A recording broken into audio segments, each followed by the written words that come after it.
a parallel sky. Something is calling, I open my eyes and find I'm alive. Nightbird in the black trees on a gray breeze.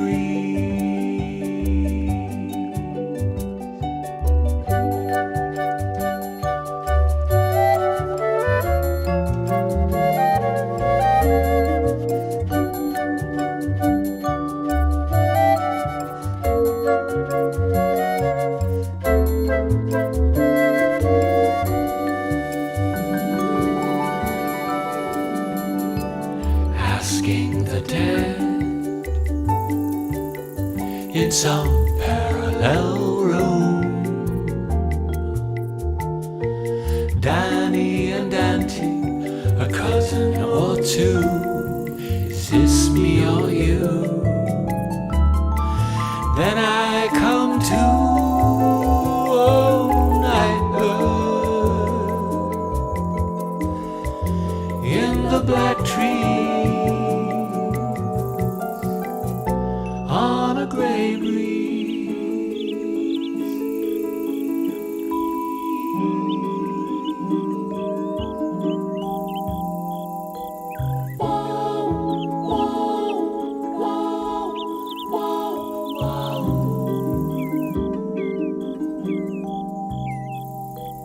Lying away,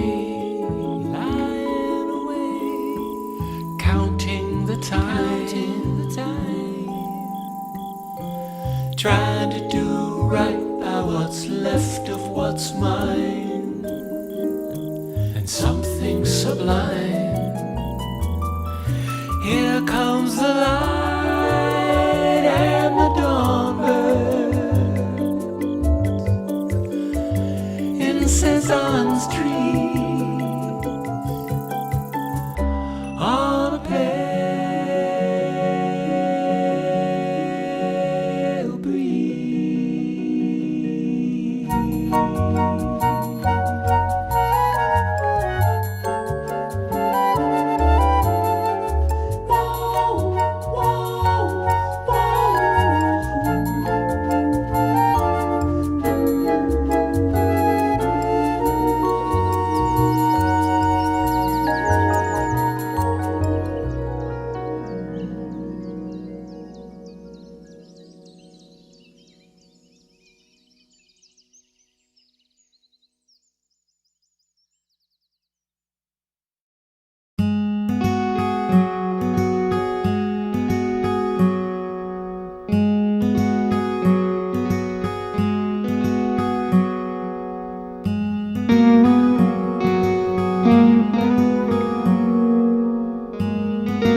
good to see you, dear. Morning, stranger, soon you'll find there are no strangers here. Hello, hello, hello, hello, hello, hello, hello, hello, hello, hello, hello, hello, hello, hello. Different colors, genders, lovers, young and old, we shine. Greetings, salutations, friend, to your heart from mine. Hello, hello, hello, hello, hello, hello, hello, hello, hello, hello, hello, hello, hello, hello, hello. Our doors, our arms, our hearts are open wide. Those pesky fears and judgments, well, we've left those all outside. And here there's welcome and love. Hello, hello, hello, hello, hello, hello, hello. I think you're someone I'd like to know. Hello, hello, hello, hello, hello, hello, hello, hello, hello, hello, hello, hello, hello, hello, hello. La da dee, la da da, la da dee, la da dee.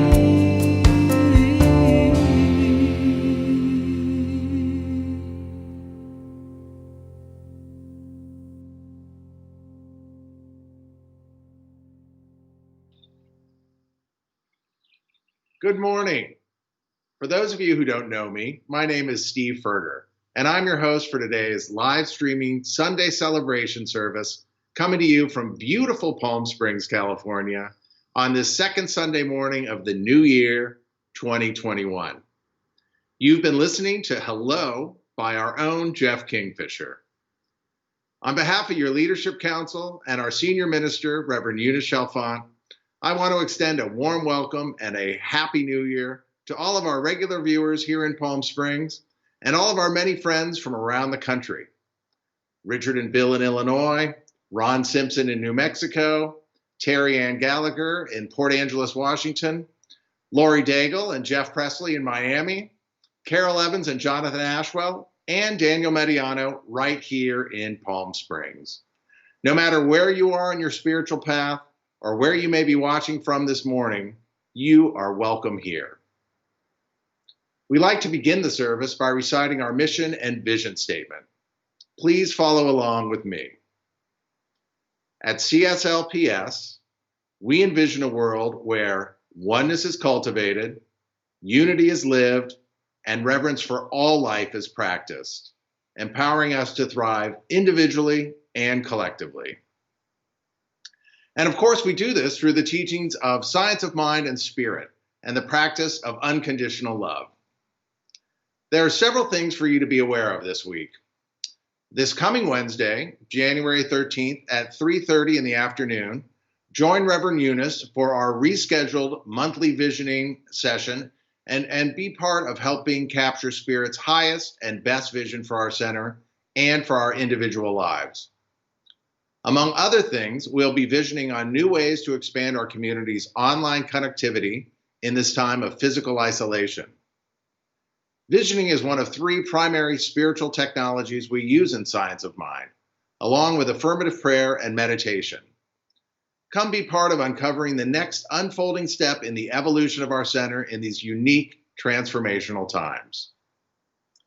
This Wednesday evening at 6:30 p.m., join Reverend Rebecca Venkatraman for Wisdom Shares and Sacred Practices as she shares her thoughts on Ernest Holmes' book, How to Use the Science of Mind.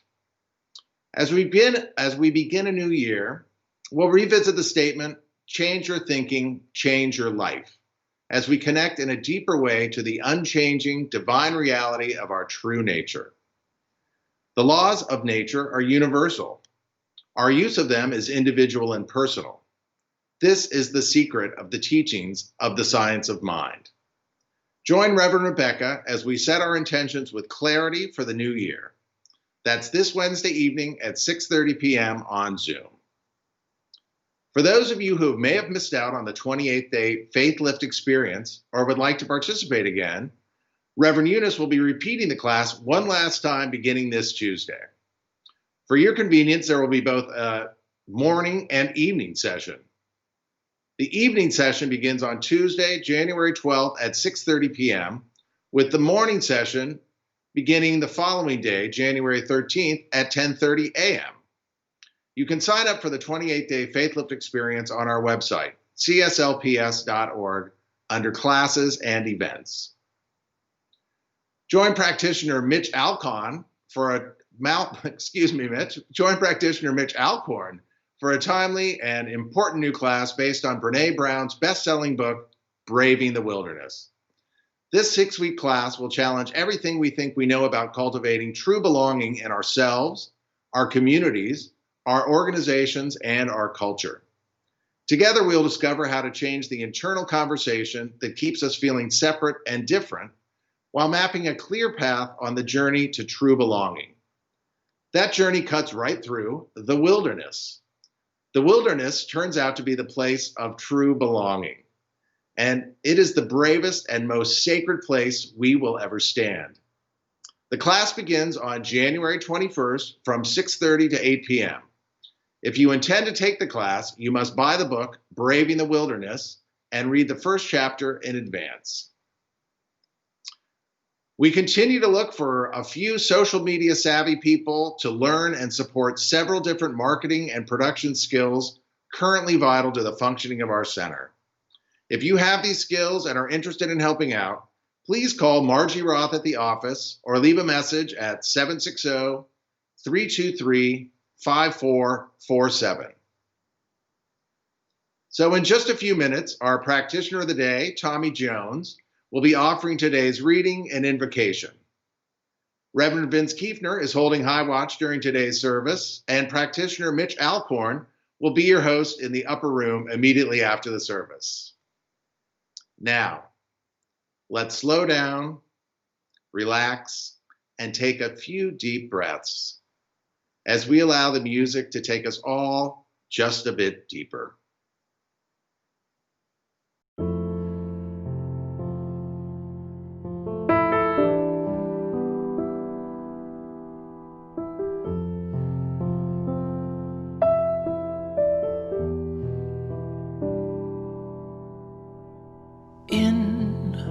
Once again, to this tempo we know, deep in the body, gentle we go, and softly we hear the call, as the silence between us falls. And we open a space and hold it until every heart finds a place, has its fill, and each wounded soul is healed in peace and goodwill. As the silence between us falls, and together we hear the call.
Good morning. My name is Tommy Jones, and I'm a practitioner here at the Center for Spiritual Living. Today's reading is taken from the book entitled Life Visioning by Dr. Michael Beckwith. While it is well accepted fact that we create our way of being in the world, sometimes individuals balk at this notion because they would rather give parents, other individuals, God, or circumstances responsibility for their lives being as they are. Self-righteous blame is the undercurrent of victimhood. The stories victims tell always point to outside themselves for the root of the story they tell. Self-responsibility separates humans from the rest of the earth's inhabitants because of our capacity to self-contemplate, to consciously participate in cultivating an awakened consciousness. Moving out of victim consciousness requires taking self-responsibility. Self-responsibility can sound heavy, but a great lightness of heart comes when we are self-responsible. Break it down to response ability, meaning we have the ability to respond to whatever arises in our experience. And when we do, we not only shift the situation, but we also shift our consciousness. Reflective practices are for the purposes of identifying those aspects within your life structures where your development is progressing and those areas in which work remains to be done. Observing our behavior patterns, identifying those we need to release and those we need to cultivate through inner awareness leads to living a self-responsibility and self-actualized life. I invite you to take a moment to contemplate these words.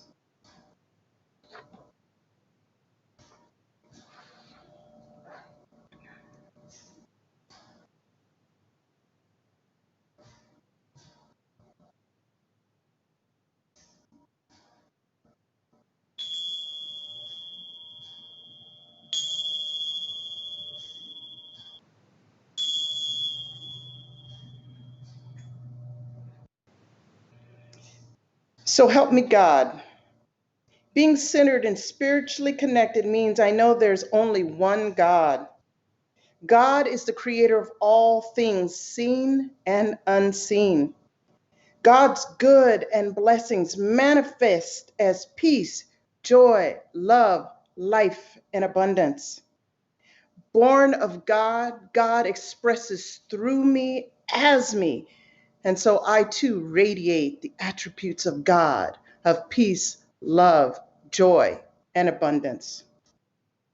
As I speak my word for me, I also speak it with conviction for each and every one of you. In the face of any condition, I stop and I surrender, recognizing God is all there is. I am confident Spirit conspires for my highest and best good because principle is without precedence. Yesterday is gone. It is no more. So I look away from any conditions that no longer serve me. Instead, I live today knowing that it is a new day and God is with me. And if God be for me, no one dare stand against me. God is blessing my journey, my mind, my intentions, my actions support my knowing that God is helping me create the life I choose to live. I live by choice, I live by faith, and I am so grateful, so very grateful to be with like minded beings who know this, who share this truth, and live this truth with me. I know that today's service unfolds with great ease, and that each person listening hears and experiences what they need to experience and hear right here and right now. I am so grateful for our ministers, for Reverend Eunice, for Jeff, for each person who is participating today. And so it's with a truly grateful heart that I release these words into law. I let them go so that they continue to manifest in heaven and on earth. So please affirm them with me by saying, and so it is. I invite each and every one of you to join me and other practitioners in the upper room shortly after service. Have a blessed day, and namaste.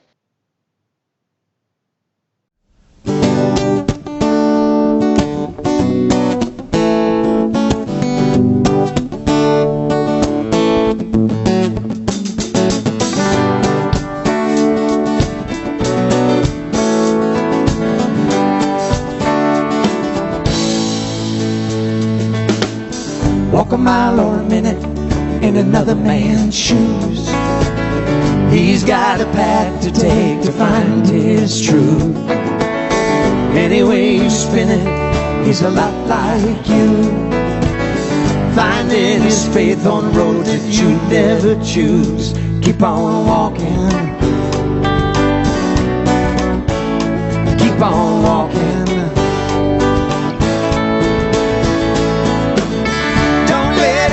Your vision, love be your only mission always. Let go of the old condition, let that be your only mission always. Keep on walking, keep on walking. Tell a tale, you're in it, you're a brother man's blues. You got a destination now and no excuse. Why do you condemn it when it's not your own? You can't unsee it once the light has shone. Keep on walking, keep on walking. Don't let it cloud your vision. Love be your only mission always. Let go of the old condition, let that be your only mission always. Keep on walking, keep on walking. One foot in front of the other, hand in hand, one with another. Walk with your sister and brother always. One foot in front of the other, hand in hand, one with another. Walk with your sister and brother always. One foot in front of the other, hand in hand, one with another. Walk with your sister and brother always. One foot in front of the other, hand in hand, one with another. Walk with your sister and brother always. Don't let it cloud your vision. Love be your only mission always. Let go of the old condition. Let love be your only mission always. Your vision, love be your only mission always. Let go of the old condition, let love be your only mission always. Keep on walking, keep on walking. Oh, keep on walking. Keep on walking.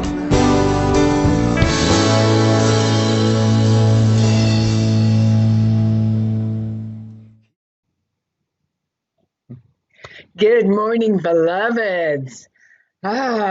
You are beautiful. You are beings of light and love and power and goodness.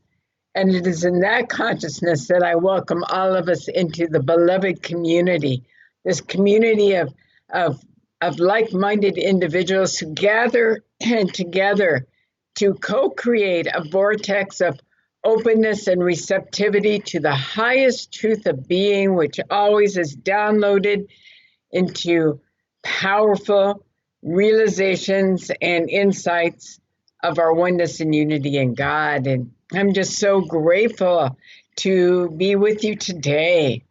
Wow. Phew. What a week. What a week. Yes. A week of high highs with the outcome of the election on Tuesday and low lows with Wednesday's insurrection. And oh my God, talk about vacillation. And in addition to that, I have really lived this talk again this week because I personally experienced, starting last Sunday morning during service, an explosion of pain with a infected older root canal that became reinfected, and luckily Reverend Robert and Mitch Alcorn recommended a dentist and an endodontist who got me in on Monday, but it has been such an ordeal. So all of this is to say I am living the talk. So what I'm saying today, I really, first and foremost, need to pay attention and listen. So our theme for the year, second week, so I want to reinforce our annual theme is leaping together into the new fabulous.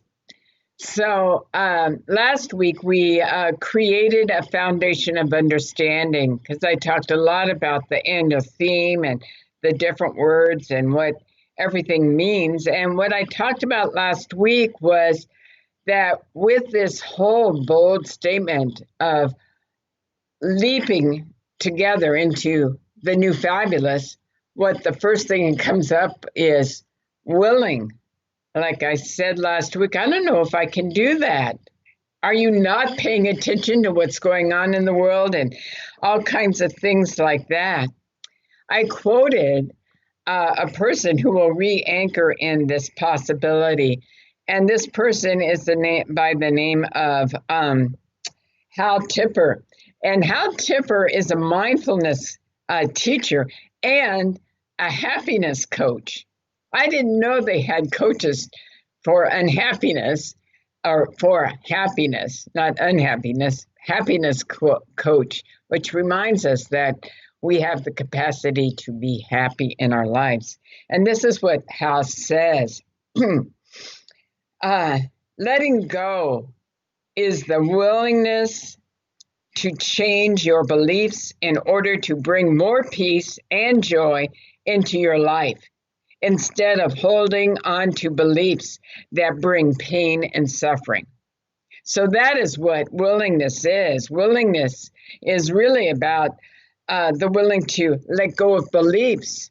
And we're going to talk a lot more about that in particular today. So, as I said last week, we as human beings are basically hardwired to evolve, grow, and unfold in consciousness, emotionally, physically, mentally, and spiritually, in every aspect of our lives. So this month's theme is really about the willingness to grow, the willingness to evolve, the willingness to unfold in consciousness. And so this month on willingness is the start of our journey. And when I explained how that annual theme and the monthly theme came about last week, I said a group of people in December once again came together, this time on Zoom, and opened up and caught God's highest vision for our theme and for our monthly themes, our annual theme and our monthly themes. And then someone, I can't even remember who it was, said, you know, what's coming through really coincides with Reverend Michael Beckwith's 4 stages of transformation, or 4 stages of growth and unfoldment, which is now called the 4 stages of the evolution of consciousness. So the remainder of this month, starting today, we're going to take one stage a week to really dive deeply into it and to really understand it. Side note, these 4 stages, this evolution in consciousness isn't a linear, logical, sequential process, but it is always taking place eternally. And it may be occurring in a couple of aspects of our life at the same time. In other words, we could be in stage 3 in one area of our life, and stage 1, which we're going to talk about today, in a whole another area of our life. So let me just paint a picture where we start with in this journey. We start with stage 1, which is really referred to as victimhood stage. And this is what Reverend Michael talks about when in his book, Life Visioning, which is a really beautiful, small, succinct description on the whole idea of these 4 stages and on the powerful technique of life visioning. And we teach a class at CSL Palm Springs and in general in the CSL organization and about life visioning process. And this book is one of the required textbooks. But this is what Reverend Michael says. He says the 4 stages were created as a means of offering a template of the evolution of consciousness, as well as describing the mindset and behavioral patterns that must be cultivated and released in order to progress from one stage to another. So it is, then he continues and he says, it is energizing and motivating to know that there is a way out of our thinking, our limiting thinking and behavior. There is a there is a much larger life waiting for us to just say yes and move forward. There is a much larger life waiting for us just to say yes and move forward. So that brings us to today's topic, which is the willingness to accept responsibility and transform. And that begins with stage 1. So stage 1 is about shifting from a consciousness of victimhood into a consciousness of victory or victoriousness. Beckwith once again says this: stage 1 is characterized by a mindset that life is being done to me and by it. The it may be the devil, it may be parents, loss of employment, a negative aspect in our life, or it could be even astrological, karma. Something outside of us controls us. And like I said, this week, on several occasions, I got to experience being a victim. I was really caught in that victimhood. You know, when you are in intense pain from an abscessed tooth, all you consider is that pain and somehow rising above it, which, you know, took about 4 days to get through that intensity of pain. So I literally was victimized by that abscessed tooth, and I was reactive and I was wallowing in it. Goldsmith refers to this phenomena as the belief in 2 powers, or as the belief in a power that opposes God, that opposes our good. And once again, you know, we are a universe. We are not a dualverse. And yet, when we are caught in stage 1 thinking, when we are caught in victim consciousness, we really believe that that pain is separating me from my sense of well-being. And on a physical level, I'm experiencing the intensity of the pain, and it is true in that moment. However, that is not the truth of my being. That is not the ultimate divine truth of wholeness and wellness and well-beingness. It is not the highest truth of divine order. And yet I can't get there because I'm so caught in that cycle of pain and intensity and immediacy. So in our immediate life, in our physical experience of life, be it health or economical issues or relationship issues, the immediacy and intensity of the experience is so compelling that we get consumed by that feeling, and we pay unshakable attention to that feeling, and we tend to get stuck there because of the intensity of the experience, because of the intensity of the pain, and we can even wallow in it. How I know this is even me, who've been practicing this for 30 years, got so caught in it. I want you to know that every text I sent out, every phone call that I had in the early days, which were very few because I was so much in pain and I couldn't really talk on the phone, but I had to go through the whole drama about, finding a dentist and then sitting in the chair for 3 hours and the excruciating pain, and even my prayer request was not a clear, direct prayer request of the practitioners know with me health and wholeness. I had to first describe the whole drama, the ain't it awfuls, the gory details. I was definitely wallowing, for sure. Oh my God. So I wonder how many like me have wallowed in the fear of the pandemic this week or this last year, or the fear of not surviving the economic downturn.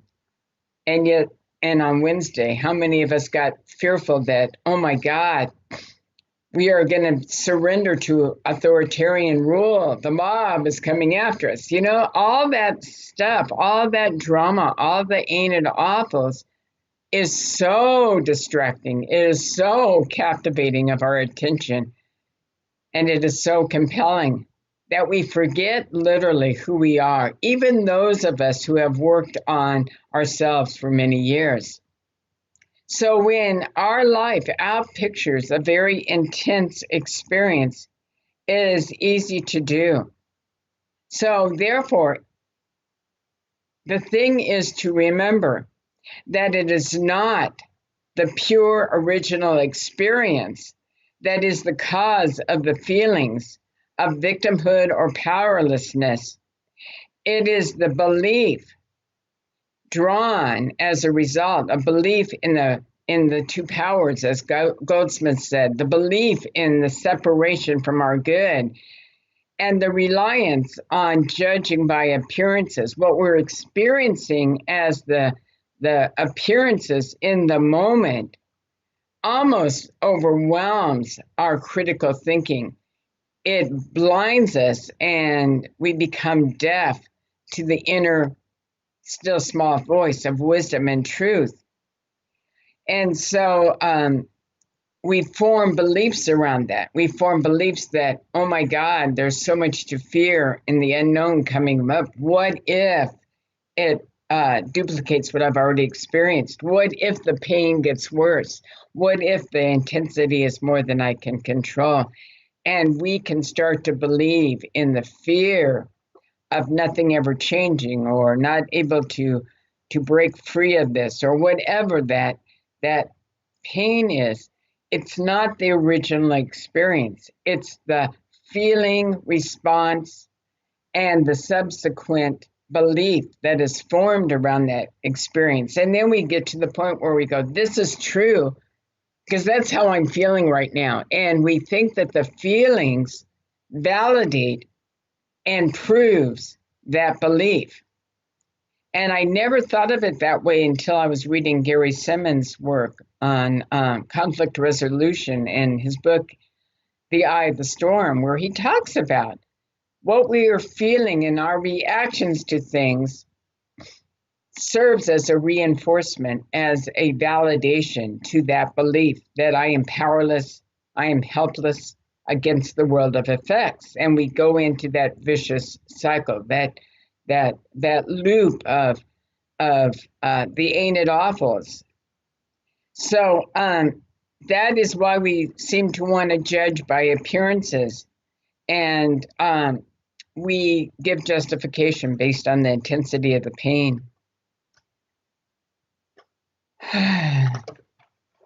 So, one thing to remember is our feelings are simply neon signs pointing to a belief. They are not causative, although they do reinforce that belief. They put fuel, they throw gas on the fire of that belief, but they are not causative. What's causative is believing in separation, believing in two powers, believing that God is not the one and only power and presence and the source and supply of all good. Believing more in our physical reality than our spiritual truth. That is the cause of our situation and our circumstances perpetuating itself. That's why in the Bible it says, it is done to us as we believe. That's kind of the founding quote of our teaching. To always keep in mind, it's done to us as we believe. Jesus told a lot of examples in his parables that point to that reality. So it is using our critical thinking capacity that allows us to then challenge beliefs, that allows us to see another possibility.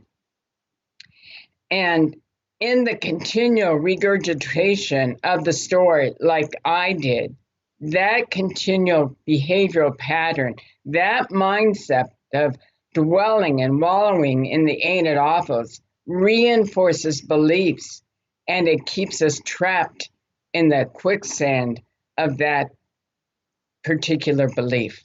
And then when we elicit agreement from others, when we keep telling the story and we seek agreement from all the other friends, that indeed creates an openness, receptivity for that belief to perpetuate itself. So we have to be very careful of how we communicate. Like I said, this week I fell off the wagon, so to speak, because I really got into the story. I felt justified. And everybody I talked to said, oh yeah, I've had abscess teeth before. You are so justified in feeling that pain, and that whole energy really reinforced my situation. Now, the good news is, and this is a quote from Reverend Michael, and I love that, and I kept saying that towards the last day or two, pain pushes until spirit pulls. Pain is the ultimate wake-up call. Pain gets our attention. Pain drives us into asking, oh, what can I do to relieve this? Or I want something better than this. So pain pushes until spirit pulls. Pain causes us to finally awaken and to seek a better way and to start to ask, is it possible for me to get through this? And I am reminded of the old railroad crossing warning. Remember as a child you were taught this in school? What was the 3 words? Stop, look, and listen. So when we find ourselves trapped in the ain't it awfuls and in that vicious cycle of victimhood, what we are called to do from the pain is to stop and to look and to listen. So Stopping is stopping that repetitive cycle of dwelling and wallowing in the pain. Stop what we're doing. It's a warning. We are called to ask really clearly, what behavior, what mindsets, what am I doing that is reinforcing this experience, this situation, this circumstance? What am I doing? And it's not about shame or blame, or the new age version of shame and blaming someone was like, well, how did you create that? If consciousness creates, what are you holding in consciousness that created that? No, it's not shaming ourselves, but it is allowing ourselves to look clearly. This is what is. Stopping long enough to say, this is what is. What am I called to do? What am I called to know? What would I really rather experience than this? Kind of like the Course in Miracles said, I can choose peace rather than this. Well, I can choose freedom rather than pain. And so what is it that I'm needing to know? First and foremost, what came up for me is to seek professional help in a dentist, to seek what remedies I should take, to be willing to take antibiotics and Tylenol with codeine, because regular Tylenol didn't help me, and I couldn't take ibuprofen because of other stuff going on. So, it's had me stop in my tracks and pay attention and do what is going to resolve this issue. Collectively and pandemic-wise, stopping and looking directly means that we pay attention to how to contain the virus spread, wear masks, socially distance, don't gather indoors with large crowds, things like that. That's stopping and looking, asking what needs to be revealed. When we ask self-reflective questions and they take us to the final step, stop, look, and then listen. Listen to that inner guidance.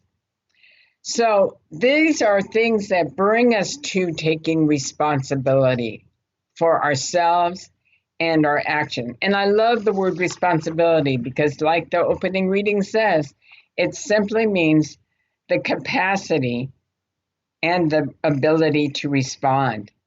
We are 100% responsible for how we show up in the world and how we respond. No one makes us angry. No one makes us think certain things. No one has that power. Only we do. We give free rent to those things that hang out in our consciousness. Are they guests that we choose? Are they squatters? Squatters of pain. We really are responsible for that. So we are responsible 100% to how we relate to our experiences. We are not responsible for experiences taking place in our life, but we are responsible for how we relate to those experiences, how we show up in the world. And if we were really keenly aware, we can show how our collective belief has co-created the outpicturing of things. Like the spread of the pandemic. There is something in our culture that says we are entitled to do what we want to do. Liberty to do it, license to do it, not liberty. And so some of us collectively have not cared about how we could possibly be an invisible perpetuator of the virus. We may have the virus and be symptom-free like my 90-year-old mother was, and not know we are spreading the virus. But we feel entitled not to wear a mask. We feel entitled to go where we want to go.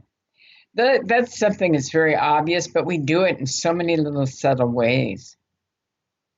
We may feel entitled to eat what we want to eat, even though our body is telling us, no, that is not the highest good for you. You know, we do so many unconscious things out of our collective belief of being entitled. So the look aspect of the railroad crossing is to closely pay attention, to clearly direct our awareness of what is, to look at it directly and clearly and unemotionally if we can, to use our capacity for critical thinking. The listen aspect involves questions that elicit the guidance and understanding to understand what's taking place. It is not about asking, why did this happen to me? Why does things like this always happen to me? No, no, no. We are asking to elicit a higher wisdom, a deeper guidance.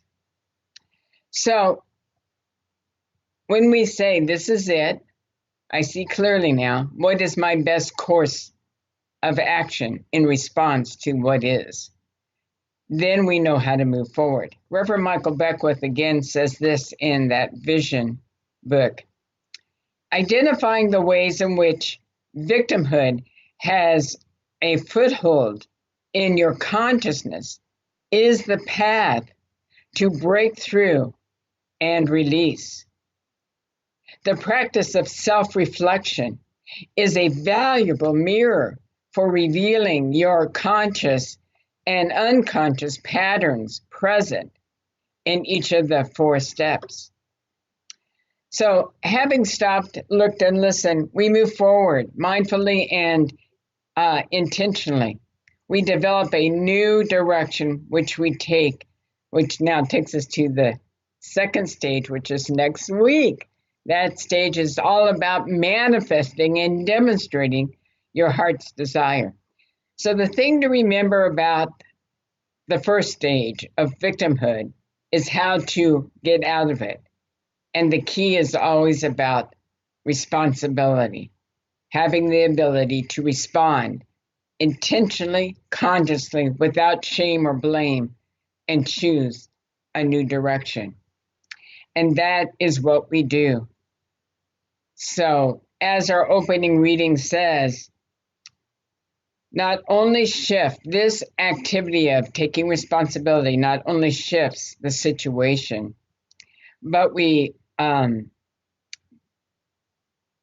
also shifts our consciousness into a consciousness, a state of self-reflection and self-responsibility and life actualization.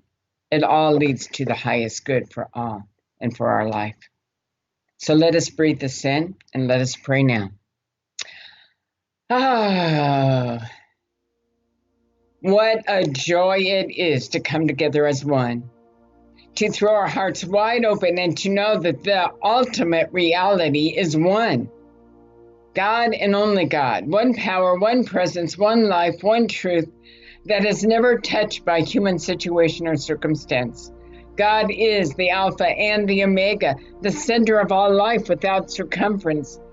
God is the activity of spirit expressing into form. It is always creating, always expressing, always loving, always revealing, coming into visible form in, through, and as all of creation. So this very life of God has created all of us in its own image and likeness and out of its own essence. We are indeed God's idea of itself, uniquely expressing in a powerful way. I am so grateful for this way to understand the journey of freedom and release, the journey of opening up to the evolution of consciousness, the journey of life, and all of that entails.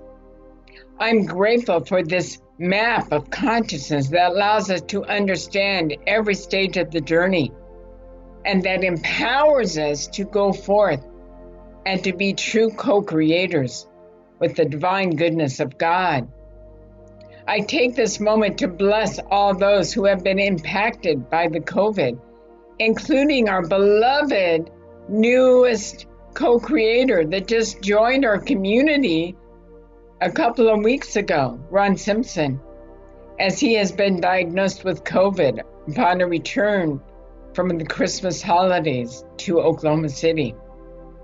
I know that even there, in the midst of his life, of his body temple, there is a blueprint of wholeness and perfection that is even now informing every cell, tissue, fiber, atom, and molecule of his body, revealing his strength and wholeness and vitality and energy and freedom from all appearances.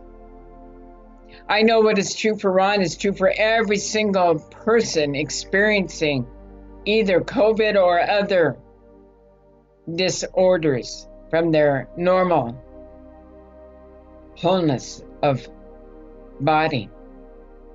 I know that there is peace, the peace that lifts everyone up who has lost a loved one in any form, in any way, either from COVID or from the airplane crash that just happened in Indonesia, or yes, from those who lost a loved one through the insurrection. I know that there is a comfort and a peace that is even now sustaining and maintaining them through this time of the acceptance of the physical separation from their loved ones. I know that peace and love and comforts them, lifts them even now. And I know that abundance is the order of the day for our entire country, all the countries on this planet. Abundance of the all good of God. Not waste, but God's grace is sufficiency. That there is always a sense of enoughness. This is the truth that I know and claim even now.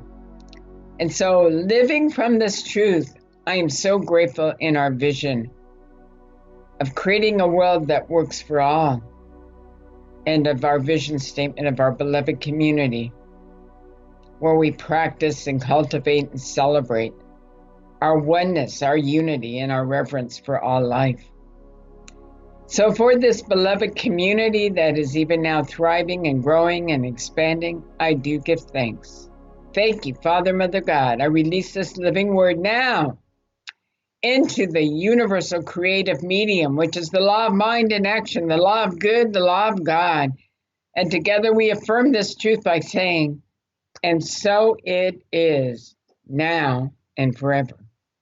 Amen, amen, and amen.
So I'm always grateful at the close of our offertory music. It is an artistic, melodic reminder of the power of givingness, the power of supporting all of life with our gifts, our talents, our treasures, our love, everything. And so I just want you to know that we are so grateful for your continual support and even for the additional support if you so choose to support our streaming equipment fund that with your continual donation into the GoFundMe, which is located on our Facebook feed. I'm just grateful for your willingness to co-create the infrastructures that allow us to grow and expand in our beautiful, beloved community. And I know absolutely that you can never outgive God. For God's givingness is always flooding forth as we create vacuums in our life. So let us just affirm this truth of gratitude in prayer right now by saying, thank you, Father, Mother, God. Thank you, Infinite Spirit. We are so grateful and thankful for the willingness to give of ourselves in so many different ways, through sharing ideas, through sharing smiles, through serving, and yes, through giving of our financial gifts in support of CSL Palm Springs. So I bless the collective gift. I'm so grateful for it. But even more so, I am grateful for the giver. And knowing that all of this empowers us to grow, deepen, and expand in consciousness. For this and more, I simply say, thank you, Father, Mother, God. And together we affirm it by saying, and so it is. Yes. So I want to give a personal reminder to please join me at the visioning. I know a couple people have told me that they're grateful we delayed it last week because they weren't able to attend. And so this week we have some powerful visions to catch and to download, not only for our beloved center, but for your own personal life. For this is a new beginning of a new year and a new journey and a new chapter. So you want to avail yourselves of an opportunity to receive your individual download. That's this Wednesday at 3:30. And also, this is the last time I will be offering the 28-day Faith Lift experience. It's the 4-week experience like Steve has described. And we'll have morning or an evening. And please, it starts this week. Please give yourself that kickstart for the new year and join us on Zoom. And you'll see all the info on the pop-up page. You need to register so I can prepare you for this upcoming class. So I can send you an email beforehand. So here's Steve. Have a blessed week, a great day, and a great new year. Peace and blessings. Bye. Thank you, Reverend Eunice. And I can personally attest to the benefit of Faith Lift and look forward to joining you again this week. We invite you all to join practitioner Mitch Alcorn in private prayer for healing and revealing your highest good immediately after today's service in the upper room on Zoom. You can easily link to any and all of our classes and events on the pop-up page of our website, cslps.org. We'd like to end the service with our closing affirmation. I invite you to read along with me at home. I am at home in the heart of God. My life is anchored in truth. I live in the consciousness of peace. I can never be separate from my source. I am living love. Hallelujah. Amen. We'd like to end the service today with Jeff Kingfisher singing Wholeness Prayer. From all of us here at the center to all of you, we see you, we honor you, and we are grateful for your continued support. Be well and have a wonderful week. Namaste.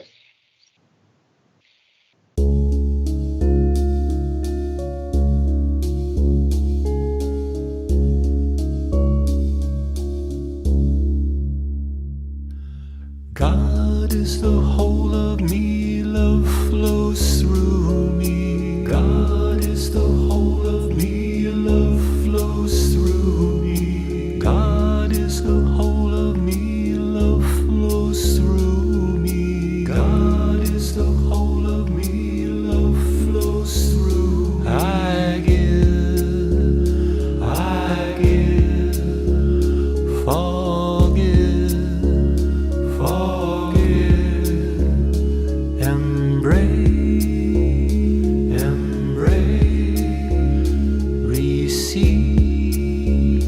receive. Om Mani Padme, Om Mani Padme, Om Mani Padme, Om Mani Padme, Om Mani Padme, Om Mani Padme, Om Mani Padme, Om Mani Padme. God is the whole of you, love flows through you. God is the whole of you, love flows through you. God is the whole of you, love flows through you. God is the whole of you, love flows through you. I give, forgive, embrace, receive.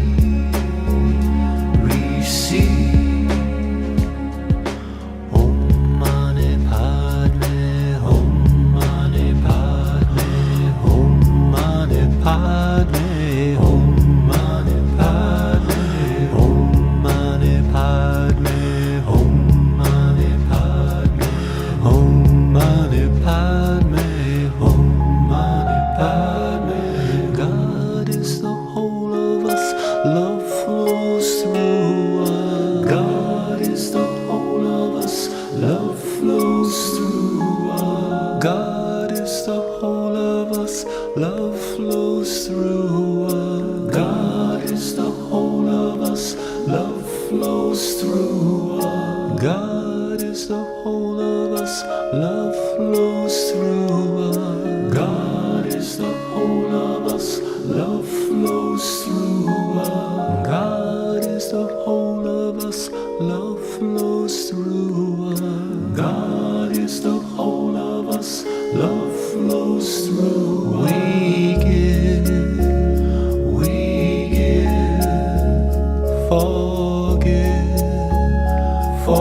forgive, embrace,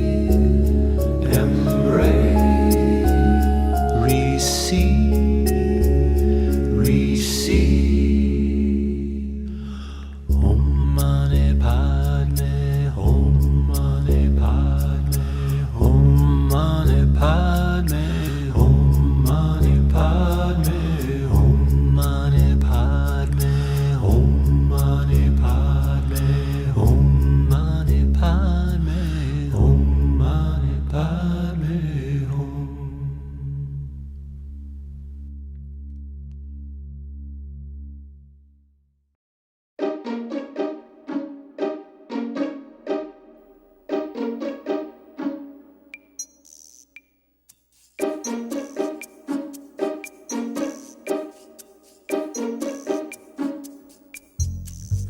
Flying machines,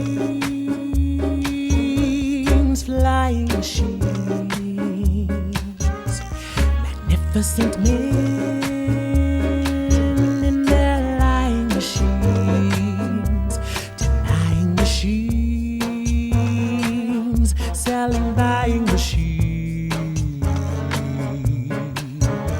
tragic fools and their dying machines.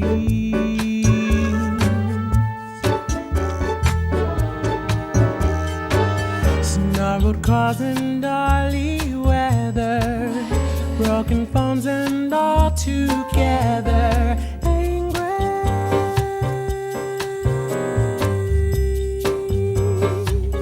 Living finer yesterdays, dreaming of of tomorrows we won't lose.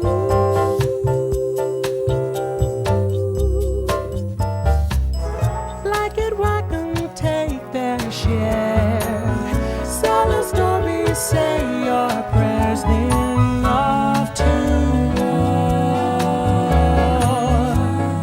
Where are you?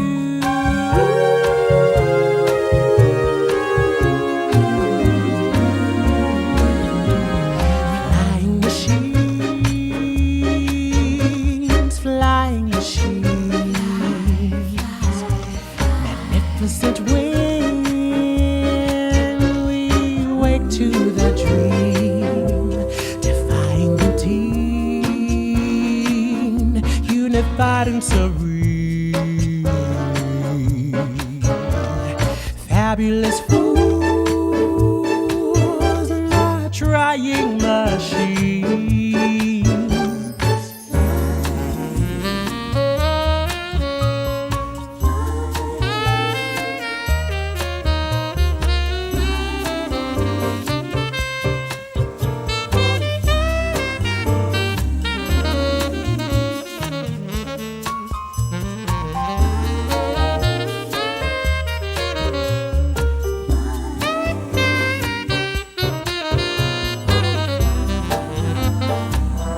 Cosmic is divinely grinding, cosmic vapor trails unwinding, intertwined through the air.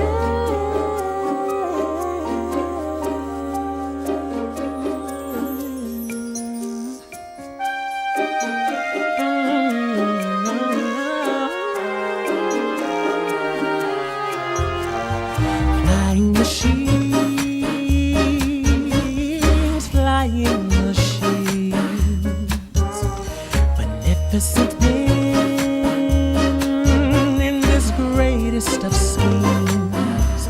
So up and so down, we kiss the sky and the ground, adrift between.